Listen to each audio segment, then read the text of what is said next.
হাজার বছর ধরে আমি পথ হাঁটিতেছি পৃথিবীর পথে। সিংহল সমুদ্র থেকে নিশীথের অন্ধকারে মালয় সাগরে অনেক ঘুরেছি আমি। বিম্বিসার অশোকের ধূসর জগতে সেখানে ছিলাম আমি। আরো দূর অন্ধকারে বিদর্ভ নগরে আমি ক্লান্ত প্রাণ এক।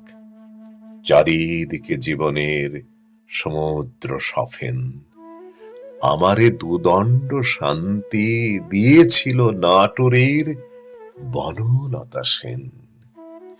চুল তার কবেকার অন্ধকার বিদিশার নিশা, মুখ তার শ্রাবস্তির কারুকার্য।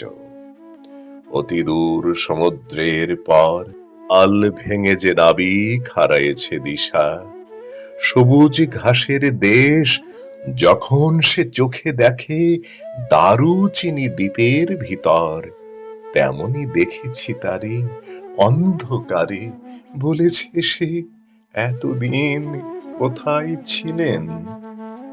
পাখির নিড়ির মতো চোখ তুলে নাটোরের বনলতা সেন।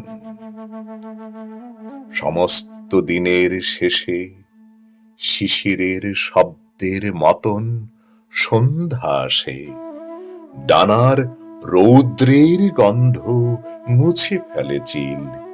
পৃথিবীর সব রং নিভে গেলে পাণ্ডুলিপি করে আয়োজন। তখন গল্পের তরে জোনাকির রঙে ঝিলমিল।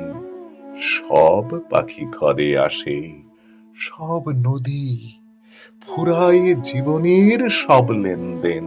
থাকি শুধু অন্ধকার মুখোমুখি বসিবার বনলতা সেন।